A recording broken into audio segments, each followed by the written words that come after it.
Hi guys, રીંગણાનો ઓરો બનાવી છે. કેવી રીતે બનાવવાનો એ રેસીપી તમને શીખવાડી છે. પહેલા તેલ નાખવાનું, થોડુંક તેલ આવી જાય પછી રાઈ નાખવાની, એટલે રાઈ નાખી દેવાની.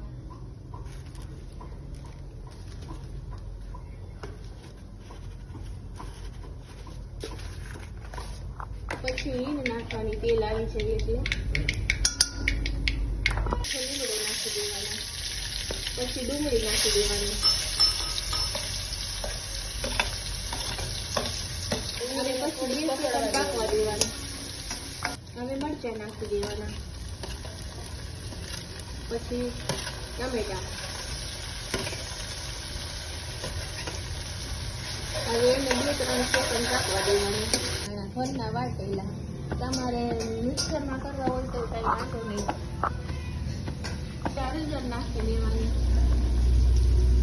પછી તમે જે રીતે બનાવતા હોય એ રીતે, પણ આ રીતના બનાવશો ને તો તમને સ્વાદ આખો અલગ જ આવશે. નાખી દેવાનું એટલે સરસ મજાનું પાકી જાય, સ્વાદ આવે. દાણા વાટેલા છે, પછી સિંગદાણા નાખી દેવાના. બધો મસાલો પાકી છે ને પછી હવે 2 મિનિટ આને રેવા દેવાનું. ચટણી નાખી દેવાની, ખાંડેલી ઘરની લાલ. તમારે જે રીતના નાખવી હોય એ રીતના, અમે તો આટલી નાખી છે. ઓરો નાખી દેવાનો,